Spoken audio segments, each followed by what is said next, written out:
If you're up against your fellow agent and it's a battle for getting the listings and you walk into that appraisal and they already feel like they know you because they've seen you on video, they've had all of those psychological cues, all of those mannerisms and everything like that to create that connection, and they have not seen your competition on that, like in video, have not been able to form that connection with them, who are they going to choose? Like they've already sold themselves. That's why you're getting invited in. They've already sold themselves that they think they can trust you. So essentially, you've just got to be authentic and true to what they've seen on video and in action and live up to that standard that you've set, and you've got the business.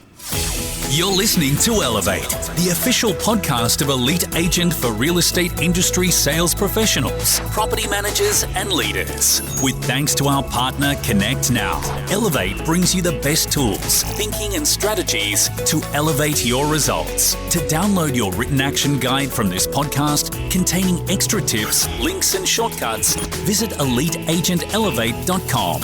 And for more information about how Connect Now can make moving easier on your clients, visit connectnow.com.au. Here is your host, Samantha McLean. Welcome to another episode of the Elevate podcast, where we delve into some of the most interesting minds in business and in real estate for the very best tips and strategies for you to implement to elevate your business.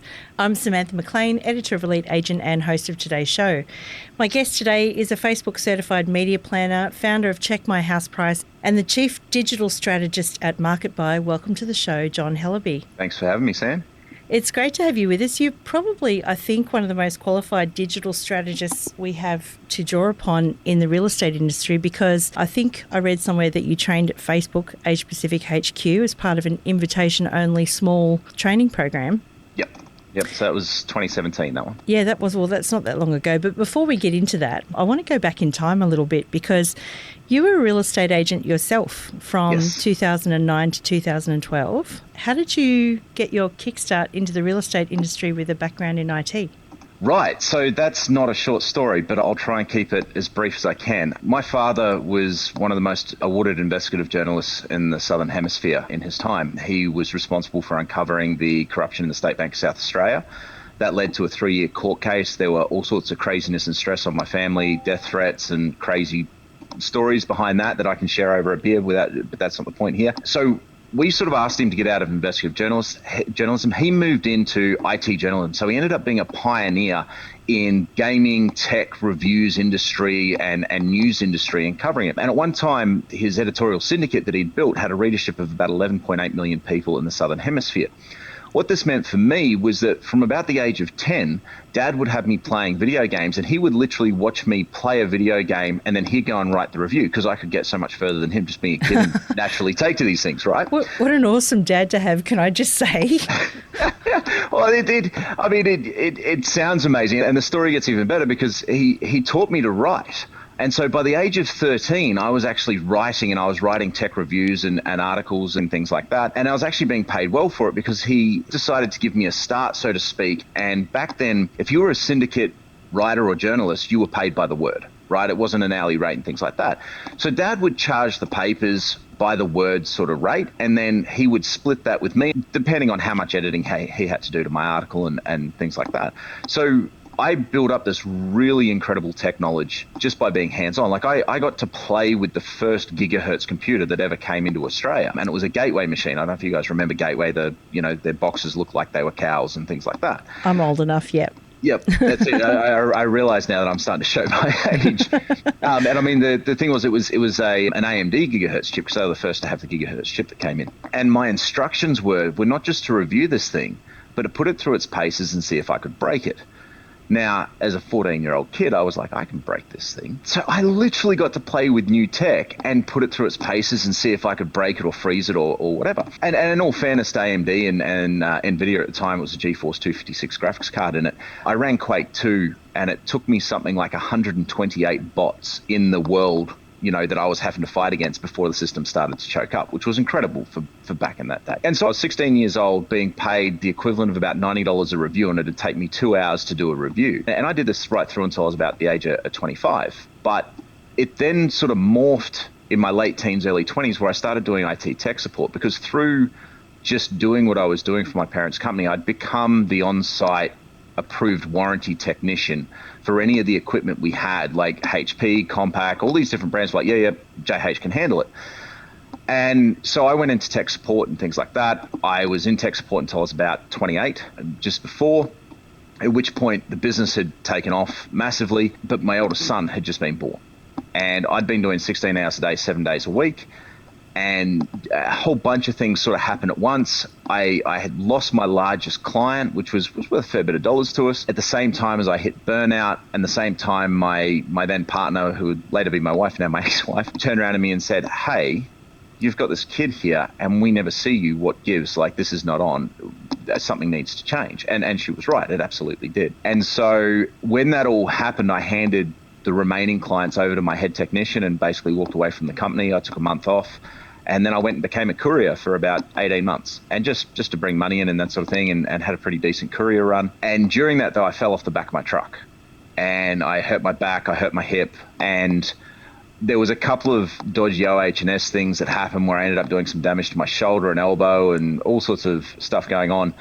And I messaged my cricket captain, Jason Savage, who's All Properties Group. And I messaged him at the time because I was still playing cricket, and said, what does it take for me to get into real estate? How do I get into real estate? Because at the time, like, I was on $100,000 a year. I needed, like, I had this young family. I'd now had a second son at this point. I needed to make sure I was able to feed them. My partner wasn't working, so I wanted to make sure she could remain a stay-at-home mum until the boys were at the appropriate age that we'd agreed we'd send them to daycare and all that sort of stuff. And so I needed a job where I could earn $100,000 a year. But technically, I've got no qualifications. I've got all the experience in the world. But even to this day, aside from my Facebook certification, I've got no qualifications. Like, and everything I do have is it's industry qualifications. There's nothing that, I'm a university dropout if we want to get technical, right? And so I messaged my cricket captain, and he said to me, well, you start in October. Go and get your license. This is the link, and this is what you need to do. And so I did. And I studied my backside off, got my license. And from about November 2009, I think, if I remember correctly, is when I was actually formally recognized. I started with him in the October, but I started in a non-selling, non-buying assistant role where I was essentially just his shadow and following around and watching and that sort of thing. And then, I ended up in real estate, selling properties and enjoying it, but I hated prospecting. I hated cold calling. And I got into an argument with him one day because he wanted me to cold call, and there was no way in hell I was doing that. And he said, well, if you can find a better way, then you can do it. But until then, pick up the damn phone. And so I built Check My House Price. Yeah, well, I was going to say, it sounds like when you've got that much tech in your blood, I feel like we've got very similar stories, because my background is technology with people like Cisco and British Telecom and stuff like that. And in the real estate industry seem to naturally veer towards technology solutions and things like that because they come naturally to me. So I was going to ask you about Check My House Price. So tell me about how that idea came about and how that works. There's context here, right? Like, because of everything that happened when Dad was an investigative journalist and the family being under threat and all that sort of stuff, I ended up battling PTSD from about the age of 13, undiagnosed, through to about 34, was diagnosed, and then found some incredible treatment and people that helped me get through.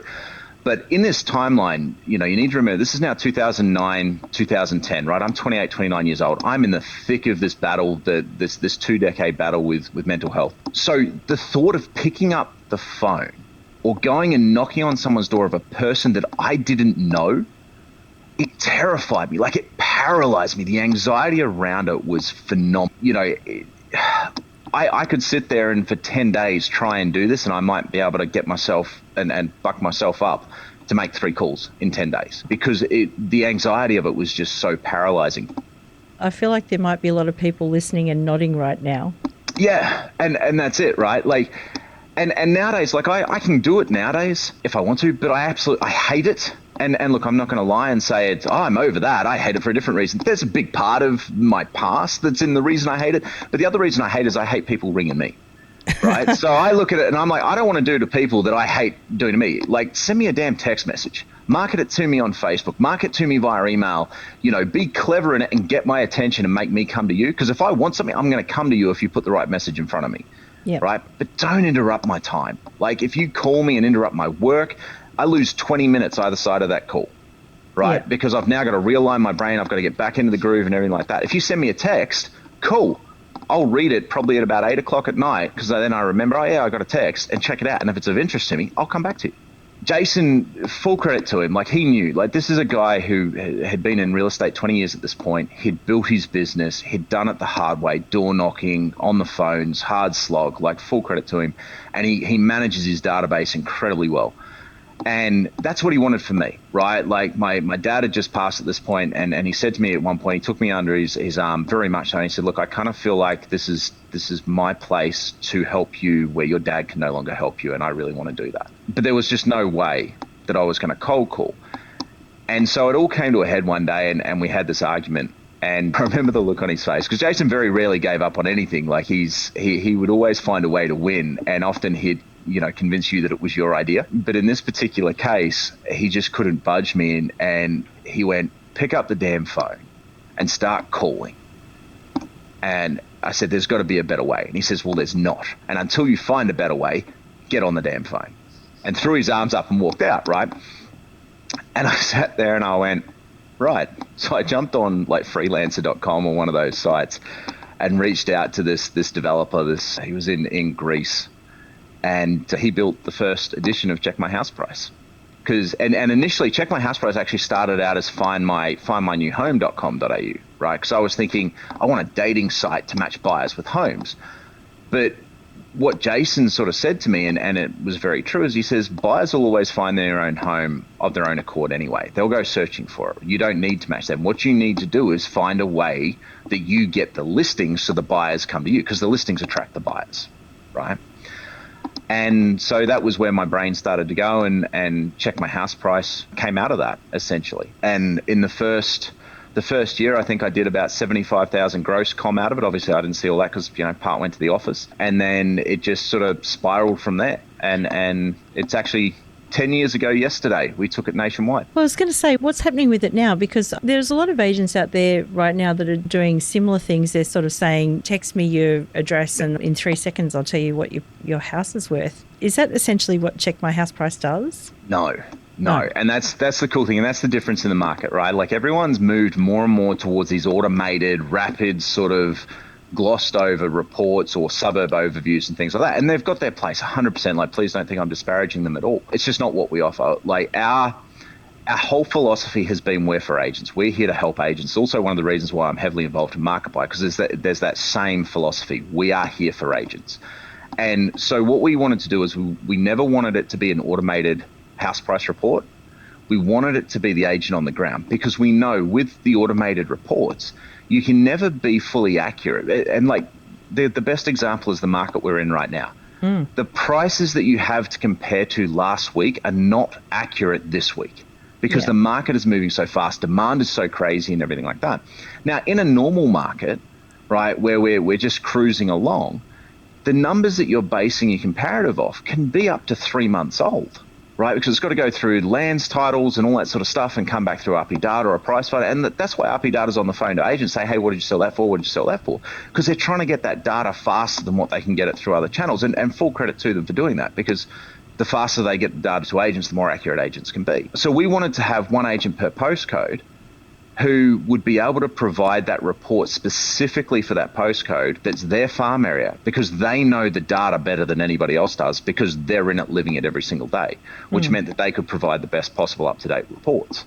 And in doing so, they'd be able to pair up with the homeowners. They'd, build the relationship, build the trust, show that they're not one of these dodgy agents that, manage to stand up on a current affair and things like that. And so when the homeowner does come to that point where they're like, hey, I'm ready to sell, if that agent has built the relationship correctly and built the trust, well, there's only one choice. It's this person is my agent because I trust them and I know them, and I don't want to get 3 others because I know I can trust them. And so can agents still use Check My House Price now? Yeah, it's still out there? It's still there. It still runs. And I'm still involved in it. It's just because it's such a well-oiled machine and our processes are nailed in. My partner Sian runs the day-to-day of it, and my job is strategic. I'm kind of that CEO sitting there, overview, going, right, this is the direction we need to move. If there's a major issue that comes up, I'm the guy that designs it, and Sian implements it. And we've got CB who does a lot of the visuals and everything like that. We've got Rick who works in the development side. So across the team, whatever needs to happen, I'll create the plan and they'll execute it. And we've been doing this together now for quite a few years. So it's just a really well-oiled machine that frees me up quite nicely. And the guy that says, the phone works, how's he doing these days? Is he convinced now that there's a better way to prospect? Look, I've never tried to convince him that. I'm a firm believer in whatever works for you works for you. Like if it's not broke, don't fix it, right? Yeah. Like I provide an option. Check My House Price is an option for prospecting. And if you're someone who is hey, the phone works, I'm like, great, use the phone. Add this and we'll handle this to you and it just brings you more leads, right? Yeah. And you don't have to do anything. But it's, if it's working for you, that's your mojo. Don't ever mess with what's working for you because someone else comes along and says, hey, you should do this. We're all different. Exactly. So moving on to most recently, you're now the Chief Digital Strategist for MarketBuy. Firstly, how did you meet Dave Stewart? He was a Check My House Price client, believe it or not. Small world. I think I met him at an event or something like that, and we connected on Facebook, and I started to learn about MarketBuy. And so we're going back 2016-ish sort of time frame, maybe 2017 now. Like back in the very early throes where he had like a beta of it essentially, and it was working. He was using it for himself, had a couple of clients on board and stuff. And we started talking about it. And the funny thing is in 2010 as an agent and an agent with a tech background, I had written a rant on Facebook, right? Because you'll remember this, Sam. Back in 2010, so it was probably 2008 through to about 2014, 2015, everybody that created any sort of product for the real estate industry cried out that it was a disruptor. It was the Uber. It was the Uber of. Everyone was the Uber. Disruptor of real estate, right? Like, companies would build in a portal that was basically just a copy of the portals that were already there with one or two tiny tweaks and stuff and go, it's a disruptor. And because of my tech background and the fact that I'd covered so much disruption across so many industries for so many years, and the fact I'm Aspie, so certain things get under my skin and I go on a rant about them, I wrote this rant, right? And I finished this rant turning around and I was a little bit foul-mouthed. I mean, I'm being on my best behavior here, but I do have a bit of a potty mouth naturally. And I turned around and I said, until I can buy my next home from my mobile phone, you're not a disruptor.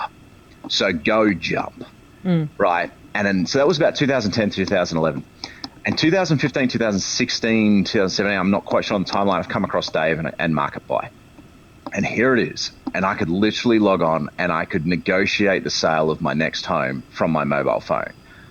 And I'm like, finally, we have a disruptor. This is awesome. This changes the game. And I wrote a post saying as much, at the time in that, and may have even sort of cheekily gone, and I'm glad someone else did it, because if we didn't have one of these in the next 2 to 3 years, I was going to have to make one. And so for a couple of years, Dave and I just built a friendship and mutual respect in that, because initially it wasn't even that I was going to be involved. It was just, I just wanted to help. Like it's such a cool platform. I just wanted to help. And so I would happily be a sounding board for Dave. He'd ring me up and we'd chat about stuff. And I go, well, have you thought about, what about this? Hey, this is what I'm seeing. And we'd just bounce ideas. And he'd do the same for me with Check My and other, like at the time I'd worked on CRMs. I'd worked on some of that, that voicemail technology that goes straight to voicemail and stuff like that. Yeah. And worked on that. And so we'd just been bouncing ideas and collaborating essentially and just, mates helping mates out. And then it would have been about 2018. I'm trying to get my timelines right. No, it's 2019. 2019. An opportunity came up for me to get involved. And so I came on board as, in MarketBuy and my official title is, as you say, Chief Digital Strategist. But what I actually do is it's probably more akin to a general manager as well as a marketing guy and chief digital strategist, but that's what all of us in the company do. Like we're all wearing multiple hats and doing incredible things. And so I came on board. I then had an opportunity to invest into the company, so I bought into the company as well, and then brought more investment in. And and then of course we went overseas, took it to the States. We've had a couple of sales in the States and are still testing and prototyping over there. And now here we are, 2021. I think we've seen something ridiculous, like 400% growth since the beginning of the year. Last year was a tipping point. There was really good growth, but what's been insane is that this year, the high point that we got to last year, we've now doubled month on month. And I think we've just passed like 3,500 agents have access to it now, which is just fantastic.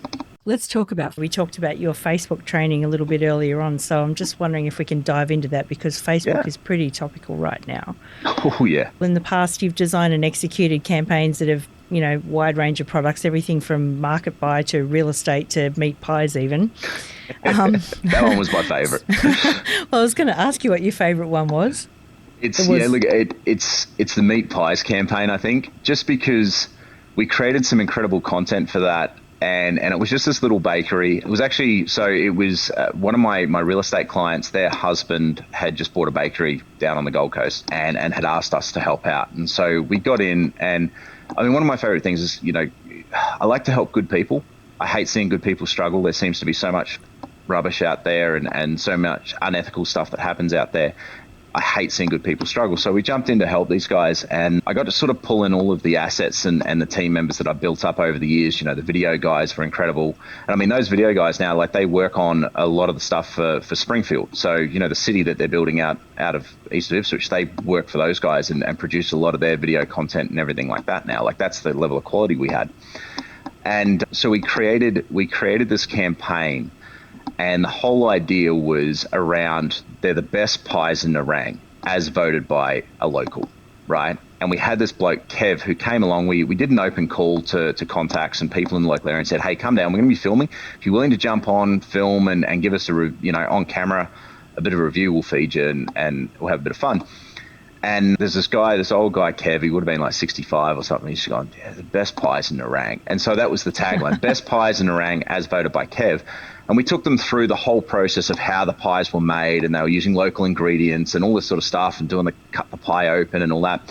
And every person I've ever shown that video to has immediately wanted to go out and buy a pie. And so we pumped that out, and I think I want one now. Well, that's it. Like, I can see in the video, and you will. But we only had like a $300 a month budget for it, right? Which is nothing. And we managed to create 2 to 3 new clients every single day who would come in and spend on average, $15 to $20 per purchase. And the beautiful thing about it is they were back the next day and the next day and the next day, because it was such a good quality bakery and the goods were that good. But it was just the fact that even to this day, like, we're talking 4 years on, maybe 5 years on. No, 4 years, because it was 2017. I can show that video to anybody and they have to go and have a pie. Yeah. What do you think the equivalent to the meat pie video is in real estate? It's a tough question, I know. It is, but the answer is simple and probably going to be unsatisfactory. And the reason for that is it's the same answer that I've been giving for 5 years, and it works. It's a slow burn, and if you're patient, it works. If you're looking for wham bam, thank you ma'am, let's get it quick, it's not going to work. But my goal, and I believe an agent's goal should always be to become the obvious choice. Their marketing should set them up so that when someone goes, I need an agent, they think of that person and only that person, right? But one of the biggest issues that still plagues real estate, and I've now been in this industry for 12 years and nothing has changed, is real estate agents love to chest beat. They love to tell people how good they are. And don't get me wrong, I'm not saying they're lying about it or anything like that. Like, they are that good. They've got the awards, they've got the results. But the second I come to you and say, hi, I'm the best thing since sliced bread in this space, the natural Australian status quo in our minds, the natural Australian place to go in our minds is, yeah, whatever, mate. Yeah, right? That's true. And through social media, we have an ability that we have never had in marketing before social media came along. We have the ability to show people instead of telling people. So the answer to the meat pie video in terms of what is real estate is to film yourself in action and forget the cameras there, so that you are authentically you. You are doing what you would do naturally and normally in every single sale every day of the week, without thought, without question, right? Because in showing, people can judge for themselves with their own eyes, because seeing is believing. The second you tell them how good you are, they don't care. It's just the natural Australian way. Like we're a country that tall poppy syndrome has literally spread to the world outside of from our country. We are the ground zero for it, right? So the second you go, I'm amazing, people go, yeah, whatever. But if you show them what you do, they make up their own minds. And the really cool thing about that is if you're being authentic, right, and you're doing what you would normally do, there are people out there who will go, I don't want that. And that's actually a really, really good thing, right? We want people to go, I don't want you. Because those people and you are not going to mesh particularly well in the transaction. Like, yes, you'll get a transaction, you'll make money, but it's going to take you a lot more time and effort to execute that transaction to the level that you expect of yourself, because you don't have that person working with you, right? Their values, expectations are different. By you being authentically you on that video and showing rather than telling, you attract the people that share the same values as what you do and who want what you have to offer. And that's going to be an easier, smoother transaction. Easy, smooth transaction is an efficient transaction. Efficiency means you can do more of it. And there's your pathway, right? There's your pathway to greater profit, greater growth, and all the rest of it. And then, of course, over time, you develop a reputation for operating in that fashion, and people will seek you out. It's almost like, and we've said this to agents a few times, you've got to market your marketing. And it sounds like a weird phrase, but I know you'll get what I mean. Yeah. Is that there was an article in the Courier Mail quite recently about, agents and their flashy things, and unfortunately that's what people see. And I do think the antidote to that is what you're saying, which is, being authentic, being real, actually showing people how hard you work, because most agents are really, really, really hard workers.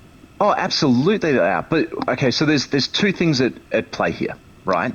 Number one is a lesson that I learned years ago, again, thanks to Jason Savage, who hooked me up with a whole lot of Brian Tracy business tapes. Like, there's so much that I've learned and that I implement that has come from what Jason either put in front of me or gave me, massive love and respect for the man. But it was this Brian Tracy tape. Brian Tracy said what people forget is people quit people. They don't quit companies. People quit people. By the same token, people hire people. They don't hire companies. They don't hire brands, particularly in real estate.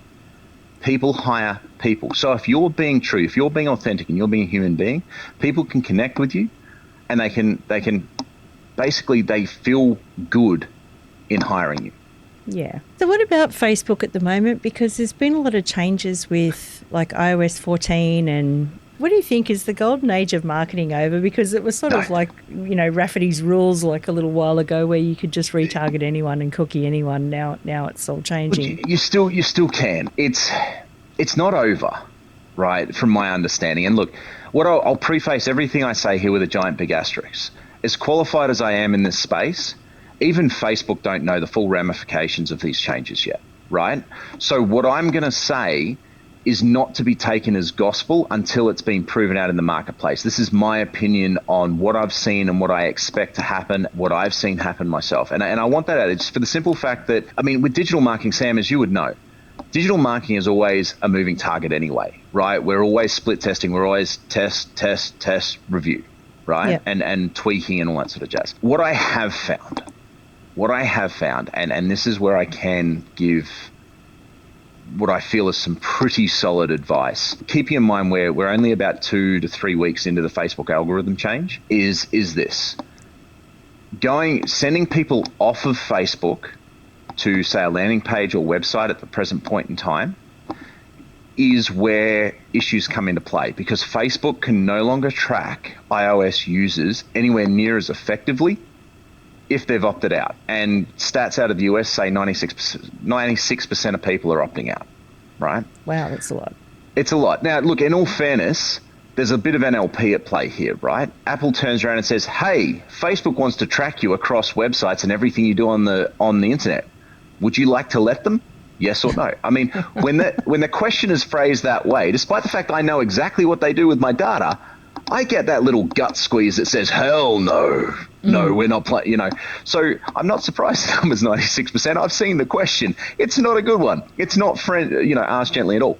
They've had their scripts and dialogues training. Oh, yeah, they have. And they've warped them to their own ends. And look, We'd be foolish to think there's not some sort of corporate war going on. Like, we don't know the details of it, but these moves are deliberately designed to undermine each other, right? So we'd be fools to think that there's nothing going on behind the scenes. But if you're sending them off of Facebook and they're on an iOS device, Facebook pretty much loses tracking ability if they don't opt in, right? They're allowed to track one event. If they stay on Facebook, you maintain the ability to track in, from my understanding, as it currently stands today, right? This may change. The reasoning for that is any tracking that happens for behaviors on Facebook, whether they go into Messenger, Instagram, etc., any of the Facebook platforms, is happening server-side on Facebook servers. So it doesn't matter what Apple try to block from the device. If the device is accessing something from the server of Facebook, Facebook can track that. Make sense? Yeah. I think that your funnel strategy is going to change. And you want to be drawing attention on Facebook, and then you want to be directing people who have engaged in a positive way on Facebook and directing those people off to your sales sites. You are then going to have to track manually.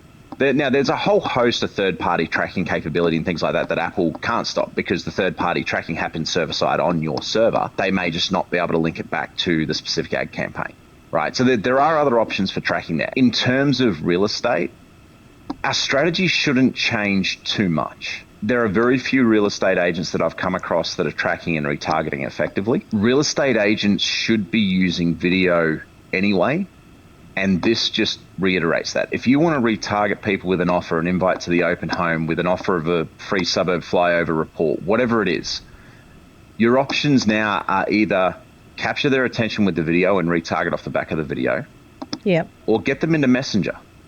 I was going to ask you about Messenger, like thinking what else is in the Facebook ecosystem, and Messenger is the obvious choice too, isn't it? Absolutely it is. We've had mixed success since the algorithm change with one of our campaigns. So we developed a competition chatbot product, and before the change it was producing 100 leads per campaign like clockwork, right? Absolutely fantastic, and qualifying them as well in terms of their home ownership status. Post that, about 50% of our campaigns are hitting that 100 lead mark. The others are still hitting decent numbers, but we're trying to figure out exactly what it is that's preventing that. So we're about to run a whole bunch more testing before I take on a new flight of clients for that. The beautiful thing about the chatbot, though, is you're staying within the Facebook ecosystem.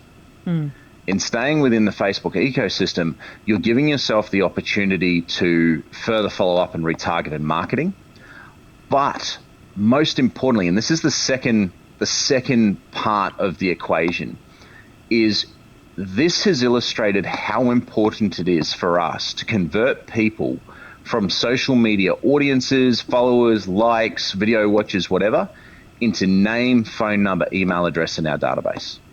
Exactly. And through that chatbot, you can gain that information. Like, you can request that information, they can give it to you. Obviously, there's got to be some incentive there for them, whether it's they're booking in for an open home, whether it's a competition, whatever it is, there's got to be incentive for them to give up that information. But then you can get them off Facebook, you can get them into the database, you can get them into your follow-up systems and everything like that. And I think that it's a subtle shift, because agents have been, I'll send them to my website and show them the property and that, and you still need to do that. But you need to also now really think about, how can I get them out of the social media sphere and into my database? Because the one thing this has illustrated to all of us and reminded us is that we don't actually control the data that's in that social media sphere. We don't control the data until we get it out of that and get it into our own database. Yeah, absolutely. I think it's great advice. I mean, it was always the right advice, even, like a couple of years ago, but it's just become much more. It's become much more strong advice now. Particularly, it was convenient to not worry about it because it was always there. But this has illustrated that it might still be there, but our access to it, how we can use it, interact with it, how valuable it is completely at the whim of others. So if I was an agent and I came up to you now and said, John, I know I've got to get this social business under control, I've got no idea where to start, what would you say step one is? Step one is video. Step one is always video. The reason for it, right? There's a stack of reasons, but I'll try and keep it to the sort of key ones. Facebook still favors video over any other platform. Video is the most interactive type of content on social media as a general rule. You have video platforms like TikTok and that have risen to massive sort of user bases purely off the back of video. They don't even have text-based posts and things like that, right? Number one. So video is vital. Video also gives you the ability to retarget and to sift through. So video acts as a top of filter that allows you to filter out the people that are not interested, right? Now, rule of thumb, the average amount of time that people will watch any given video on social media, or on Facebook in particular, is about 28 seconds. If you've got a 2-minute real estate video and they watch 90 seconds of that, they've just given you 3 times the amount of time they're willing to give anything on average. So therefore, that denotes a certain level of interest, and we want to retarget them to follow up and to see if there's further interest, maybe put a call to action in front of them, right? So video allows us to do those 2 very, very important things from an infrastructure strategy level. The third reason is a human and social engineering and psychology reason. And that is that in video, everybody that engages with a video and watches you on video, they get absolutely everything that they need to form a one-way psychological connection with you. Now, if you think about how we interact person to person, right? Jason, again, I call back to Jason Savage. He's had a huge influence in my life. I love the man to death. He said to me once, he said, speaking is only 20% of the message we give. Right? The words we say and things like that. We've got tone, we've got body language, we've got all of our mannerisms and everything like that, right? And on a subconscious level, we take all of that in when we're communicating with anybody standing face to face. Now, it's one of the reasons people get into arguments and comment sections on Facebook, because it's just text and there's none of that. So we can't understand context or tone or anything like that, right? Yeah. But on video, like even now, the people watching this video now, they're seeing a certain level of my mannerisms. They're seeing my head movement. They're seeing the way I hold my lips, my head, my eyes. Occasionally they see my hands move, how my shoulders set. They're taking all this data in about how I'm communicating and deciding how they can connect with me based on that information, right? And they're creating an opinion of me. They're creating a decision as to whether I'm trustworthy, whether or not they should listen to me, all these sorts of things, right? So I don't even know who these people are, Sam. And every time you do one of these podcasts, the same thing is happening for you. People are making these decisions without even realizing it about you. So every time you're on video and you're showing yourself in action, rather than standing there just talking, there's a nice house behind me. I mean, actually showing yourself in action doing what you do, right? And if you'd like, I've got a fantastic video I can send you of an agent doing exactly this. He takes behind the scenes of, when they're doing photographs and everything like that. And it's an incredible video. I've used it in training for years. And he'll love the notoriety that it gets him as well. Absolutely. We'll drop it in the show notes. But the key thing is, from that person who's on video, or in this case, your marketplace will get from you everything that they need at a psychological level to form that connection, that emotional connection with you. Now, if you're up against your fellow agent and it's a battle for getting the listings, and you walk into that appraisal and they already feel like they know you because they've seen you on video, they've had all of those psychological cues, all of those mannerisms and everything like that to create that connection, and they have not seen your competition on that, like in video, have not been able to form that connection with them, who are they going to choose? Like, they've already sold themselves. That's why you're getting invited in. They've already sold themselves that they think they can trust you. Yeah, right? Absolutely. You're the benchmark the other guy's being passed against, or the other agent, I should say, is being passed against. So essentially, you've just got to be authentic and true to what they've seen on video and in action, and live up to that standard that you've set, and you've got the business. Yeah, I'd never thought of it that way, actually, but it's true. Like, if someone feels like they know you, then the person that they don't know is always going to be compared to what they know. She doesn't do it that way, or, All of human psychology, every bit of discrimination and everything like that comes into play is because they're different to me. Right? We are trained. We have been trained instinctively, like we're going back into a primitive cave woman kind of mindset. Our reptilian brain has been trained to go, that's different to me, therefore it must be dangerous. Yeah. Until we learn about it. And then we learn about it and we realize, oh, hang on, it's not dangerous, it's all good, right? So all of, like, this is why people go, well, it comes from ignorance and fear. Like, all discrimination comes from ignorance and fear. Because once you start to get to know people or know the situation or know the whatever it is, that fear melts away because the ignorance melts away, right? So essentially, and it's not going to happen where you walk in and they're like, oh, g'day, John, how you doing? And he walks in and it's like, what are you doing here, Dave? You know, like, it's not going to be like that. But it's this really subtle psychological sort of underlay that happens that they don't even realize it's happening, that you don't even realize it's happening, so long as you're just being true to you and you're being authentic, and what they see is what they get, right? And that's so important, right? What you put on video has to be who you are. Yeah. Right? What you're getting from me right now, Sam, and I know I've done a hell of a lot of talking, but if you put a beer in front of me at a pub and ask me these questions, you get this from me. This is what you get. Probably get a few more swear words in all fairness, but I'm doing my absolute best to respect that I'm on the Elite Agent podcast, right? Yeah. Like there's a certain amount of respect with the brand and things like that I absolutely want to uphold, and I'm on my best behavior. But the point is, you'll get the same mannerisms, the same level of enthusiasm, the same passion, the same frustrations, the same just blah, because that's who I am. Yeah, right? Absolutely. So you've got to be that too. And if what they see on video matches with what they see in that presentation, forget about it. Like, you will get more business than you lose for that simple fact alone. And it's the fact that they already feel like they know you. And if they already feel like they know you, and if they're inviting you in, then they already feel like they can trust you, which means the two biggest hurdles in getting the yes in real estate don't exist for you. They're gone. You've blown them out of the water before you've even met them. I thought we might end with a couple of rapid-fire questions, if that's okay, because I remember you and I had a bit of fun during LJ Hooker Accelerate last year, where there was like a heap of questions from the audience, and I'm sure you're probably going to get a few more over social media now. Hey, John, tell me about. That's all right. So a couple of questions that have come up recently among our readers. First of all, should you have someone doing your social media for you? Yes, because your job as an agent is to list and sell, and you do list and sell better than anybody else. That is your most dollar productive activity. For you to become a social media guru, I can teach you how to do it, but I've been teaching this for 4 or 5 years now, and I can tell you right now, 95% of agents don't actually implement a lot of what I teach because they don't have the time to, and they don't have the inclination. Their passion is listing and selling, and I'm a firm believer in do what you love, right? You'll always be more efficient, more effective in there.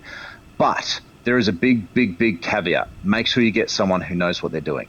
Make sure you get someone who is going to show you authentically, right? The whole novelty aspect and everything like that, like, that's cute and it lasts and like you get some results quickly, but it's not something you can do longevity, over the long term.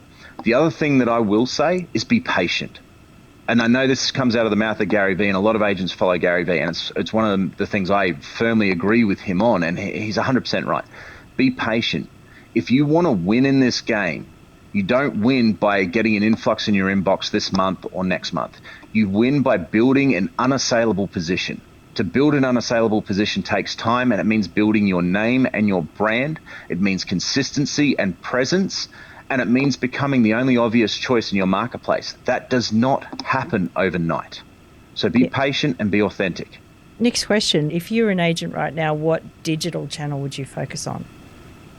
I would be Facebook and Instagram would be my number one. I would be playing in TikTok. And the reason I'd be playing in TikTok is because I think it's demonstrated now that it's this juggernaut. I have privacy concerns with TikTok, which I know is saying something, being that Facebook's been in the headlines for privacy concerns and all that kind of stuff. But I definitely have privacy concerns with TikTok and what happens with that data. However, I would be having a bit of fun on TikTok. TikTok's not natural for me and my personality type.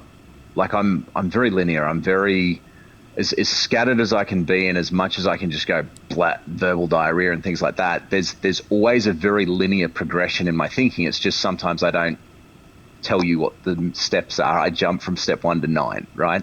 Yeah. So me being silly and doing funny things on TikTok, like my My sense of humor is a dark, smart-ass sense of humor that's not necessarily good in the public space. So if I'm in public, I'm like, let's be on my best behavior. I'm not going to tell those jokes or be that, bring that smart-ass out, because it will get mistaken. It will get mistaken. So, yeah, look, I think, too, in Australia, LinkedIn is being underutilized. I've started playing in that space, and I don't think it's super effective for getting conversions, but from a brand positioning piece, from a getting your message across and getting heard, I think that it's fantastic. And so I'm playing there. So look, there'd be my 4. I think Snapchat has been and gone in Australia. Twitter is one of the most toxic places I've ever seen in my life. And so just on sheer grounds of I don't want to deal with that, I won't be on Twitter. If I am on Twitter, it's just purely because I want to see what NFL players are doing so that I know whether or not to drop them in my fantasy side. That's it. Yeah. Final question is, if you could stop agents from doing one thing on social media, what would it be? Stop memeing yourself. For the love of God, stop memeing yourself. Doesn't work. The worst one is where they take other people's quotes and put their name to it. Yeah. Not only is that now unoriginal, but it's also you're memeing yourself. There's a certain amount of your own Kool-Aid as an agent you need to drink. You're in sales. You have to have the confidence to be able to get up and do what you do every single day, right? Without a doubt. But you've got to know when that confidence, where that limit is. Because once you go past it, once you start pumping out quotes and believing that the words that come out of your mouth are somehow prophetic and world-changing and things like that, you've gone to a realm that it's very, very hard to come back from. Yeah. And trying to be polite, but I mean, I've already opened this can of worms, right? Like, can you tell this is a bugbear of mine? Yeah. I will literally meme myself to take the piss out of people memeing themselves because it drives me so nuts. And, if you've got something to say, then by all means say it. Like, I'm not saying don't say something incredible, but you don't need to be a meme because the second, and it's in the format. I think actually in talking this through, I think I've figured out what it is that gets right under my skin, right? The second we meme something, it's no longer authentic, right? A meme is designed to appeal to the lowest, or not the lowest, sorry, to the largest denominator. It's designed to hit that, which of course is exactly why they do it, right? But it gets away from the authenticity. If you are genuinely authentic and you genuinely mean something, right, then tell the story of it. If you want to say, take what I've said several times today, if you want to say, you know what, you want to be successful, be authentic. Don't meme that. Instead of memeing it, tell the story of why it's important. Give the additional details. Add a picture for sure. Add a picture that's going to get attention.